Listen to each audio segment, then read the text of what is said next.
Bonjour à tous, j'espère que vous allez bien. Il y a quelques temps de cela, une nouvelle série du Monsterverse a été confirmée. Il s'agit d'une série en live action étant un spin-off de Monarch Legacy of Monsters centré sur l'Isho à l'époque de la guerre froide. Et donc aujourd'hui je vous propose ainsi de parler de tout ce qu'on a pour l'instant sur cette future série et de possibles théories. Et donc commençons.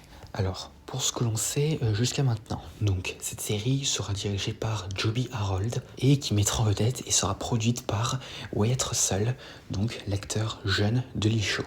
Donc, pour ce qui est du synopsis alors, l'histoire se déroulera en 1984 et suivra le colonel L'Isho dans une mission secrète afin d'empêcher l'Union soviétique d'utiliser un titan pour attaquer les États-Unis. Et donc du coup, au vu de ce synopsis, on peut s'attendre à quelque chose de ouf. Alors déjà, on peut le voir, cela se passera 2 ans après le retour de l'Isho d'Axis Mundi.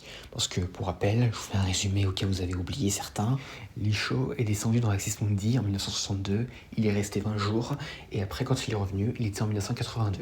Et après son retour, 20 ans après sa disparition, il a été placé par Hiroshi Randa, devenu adulte, dans une maison de retraite au Japon.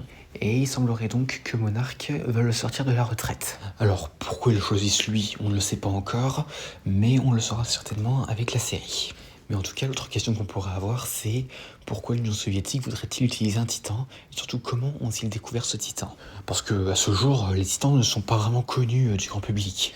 Et leur existence, donc celle de Godzilla et tout, a été révélée en 2014, donc lorsque Godzilla et les métaux sont apparus. Mais bon, les années 80 dans le Monsterverse sont une période assez inexplorée. Et donc les soviétiques le trouveront peut-être en espionnant Monarch ou en faisant des recherches scientifiques qui aboutissent à l'apparition de ce titan. Mais bon, clairement, on va voir et espérons qu'il n'y aura pas de retcon comme avec le Monarch. Mais bon, maintenant passons à quel pourra être le titan que les soviétiques vont découvrir et tenter d'utiliser pour s'en prendre aux États-Unis. Eh bien, il existe une théorie que je trouve serait très cohérente.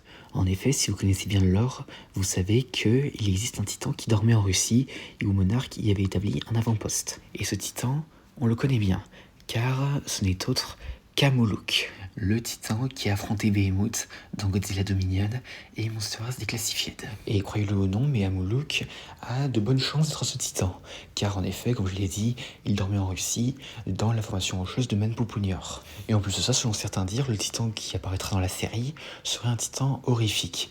Et Amuluk correspond parfaitement à cette description.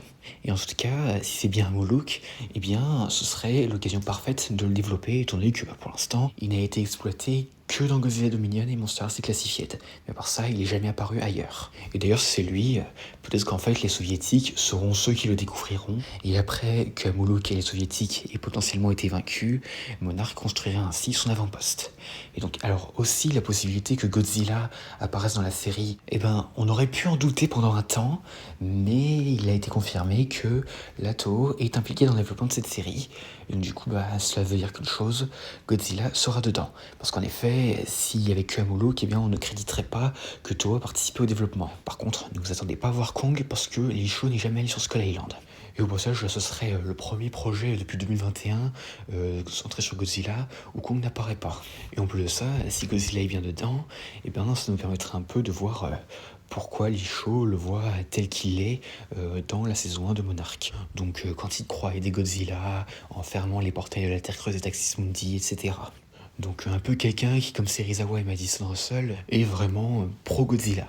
Et aussi d'ailleurs, si Amuluk est bien le titan qui va être l'élément central de la série, eh ben on pourrait peut-être voir pourquoi il a peur de Godzilla, et peut-être même les voir se battre réellement, étant donné que Amuluk et Godzilla ne se sont pas vraiment affrontés dans Godzilla Dominion. Mais bon, à part ça, voilà, c'était tout ce que j'avais à dire concernant cette future série du Monsterverse. J'espère que ça vous aura plu, laissez venir ça dans les commentaires, et à la prochaine.